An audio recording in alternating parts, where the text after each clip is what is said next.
دین vibes, دین کی آواز۔ حضرت شیخ عبدالقادر جیلانی رحمۃ اللہ علیہ فرمایا کرتے تھے کہ 15 شعبان کی رات فرشتوں کے لیے عید کی رات ہوتی ہے، جیسے ہمارے لیے عید الفطر اور عید الاضحیٰ ہے نا۔ 15 شعبان کی رات فرشتوں کے لیے عید کی رات ہے۔ اور امام ربانی مجدد ثانی رحمۃ اللہ نے تو بہت تفصیل لکھی ہے۔ انہوں نے بات سمجھائی کہ دیکھو، رات ہوتی ہے، ہر طرف اندھیرا ہوتا ہے، پھر صبح صادق طلوع ہوتی ہے، اور صبح صادق کے بعد روشنی بڑھتی جاتی ہے، بڑھتی جاتی ہے، بڑھتی جاتی ہے، حتیٰ کہ جب سورج نکلتا ہے تو اس وقت روشنی ختم ہو جاتی ہے اور دھوپ آ جاتی ہے۔ مگر سورج نکلنے سے 10-15 منٹ پہلے اتنی روشنی ہو چکی ہوتی ہے کہ کئی دفعہ یوں لگتا ہے جی شاید سورج نکل ہی آیا، حالانکہ ابھی نکلا نہیں ہوتا۔ وہ فرماتے ہیں کہ بالکل اسی طرح 15 شعبان کی رات کو اس نور کا سورج طلوع ہو جاتا ہے، نہ اس نور کی صبح صادق طلوع ہو جاتی ہے۔ پھر ہر دن یہ نور بڑھتا رہتا ہے، بڑھتا رہتا ہے، بڑھتا رہتا ہے، حتیٰ کہ رمضان سے 1-2 دن پہلے ایسی حالت ہوتی ہے کہ جیسے رمضان کی برکتیں ہوتی ہیں۔ اس لیے نبی علیہ السلام شعبان میں کثرت سے روزہ رکھتے تھے۔ صلاۃ و تسبیح کا پڑھنا عبادت ہے، اور کل کے دن کا روزہ رکھنا بھی سنت ہے۔ بیہقی شریف کی روایت ہے، نسائی میں بھی اس کا تذکرہ ہے کہ شعبان کا مہینہ رجب اور رمضان کے درمیان ہے، جس کی فضیلت سے لوگ بے خبر ہیں۔ اس مہینہ میں بندوں کے اعمال پیش کیے جاتے ہیں۔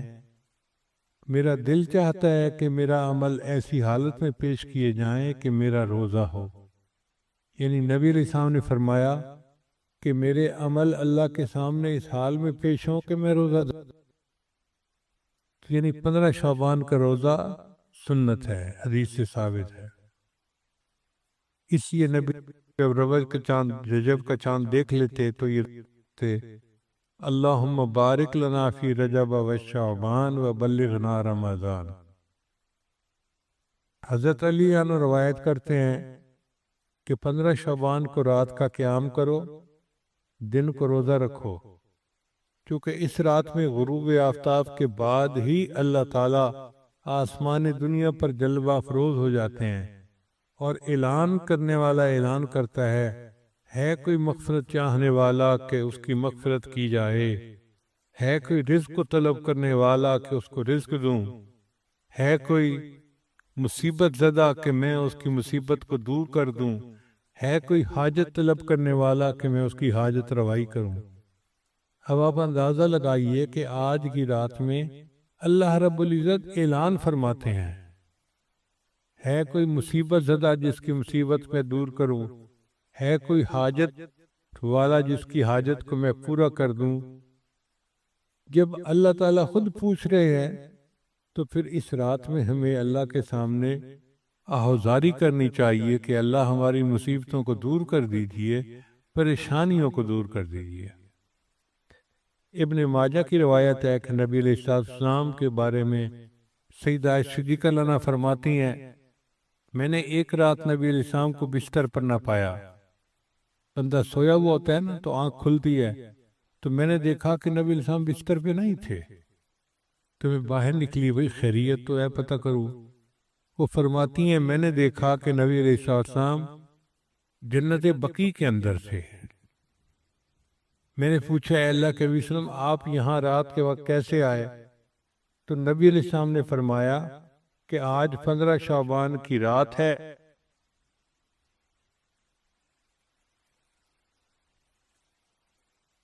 اس رات میں اللہ آسمان دنیا پر تشریف لاتے ہیں اور بنی کلب کی بکریوں کے بالوں سے زیادہ لوگوں کی مغفرت فرماتے ہیں۔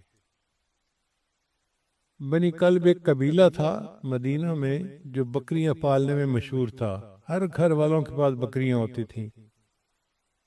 اب آپ اندازہ لگائیں کتنی بکریاں ہوگی۔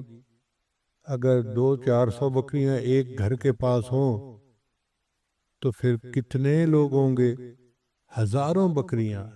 بعض حدیث میں آتا ہے کہ قبیلے کے پاس اتنی بکریاں تھیں کہ جب سب بکریاں نکالتے تھے تو 2 پہاڑوں کے درمیان کی پوری وادی بکری بھر جاتی تھی۔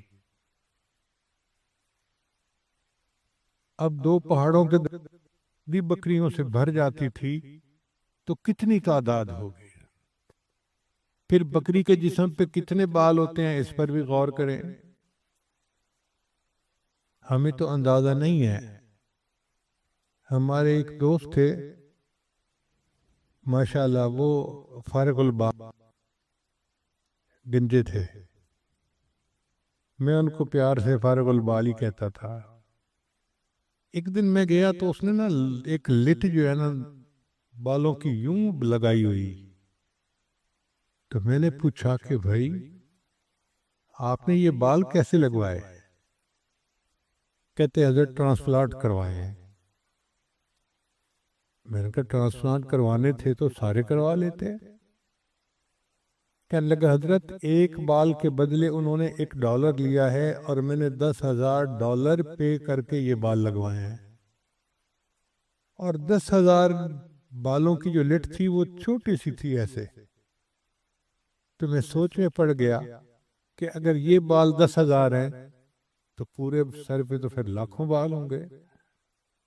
اب اگر انسان کے سر پر لاکھوں بال ہوتے ہیں تو بکری کے جسم پہ کتنے بال ہوں گے بھائی؟ اندازہ لگائیں۔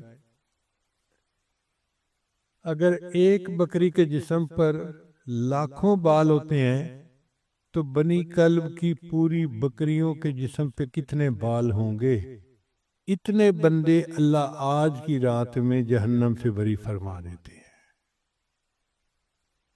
اس لیے یہ بہت بڑی خوشخبری کی بات ہے۔ بہقی شریف کی روایت ہے کہ اس رات میں وہ سب بنی آدم لکھ لیے جاتے ہیں جو اس سال مریں گے، اور جو بچے اس سال پیدا ہوں گے۔ اس رات بندوں کے اعمال اٹھائے جاتے ہیں اور اسی میں ان کے رزق نازل ہوتے ہیں۔ اب جو بے اولاد لوگ ہیں وہ آج کی رات میں اللہ سے دعا مانگے کہ اللہ ہمیں اولاد والی نعمت عطا فرما، چونکہ فیصلے آج کی رات ہونے ہیں۔ جب افسر کی قلم چل رہی ہو فیصلے کی تو اس وقت فیصلہ لکھوانا اپنی مرضی کا آسان ہوتا ہے۔ جب ایک دفعہ لکھا جا چکے پھر اس فیصلے کو بدلوانا یہ مشکل کام ہے۔ ہم 15 شعبان کی رات کو تو دعائیں مانگتے نہیں، اور پھر پورا سال روتے رہتے ہیں جی دعا قبول نہیں ہوتی، دعا قبول نہیں ہوتی، دعا قبول نہیں ہوتی۔ دعا کیوں نہیں قبول ہوتی؟ ہوتی ہے لیکن اس کے مانگنے کا وقت ہوتا ہے۔ تو آج کی رات کی اہمیت کا اندازہ لگانا چاہیے۔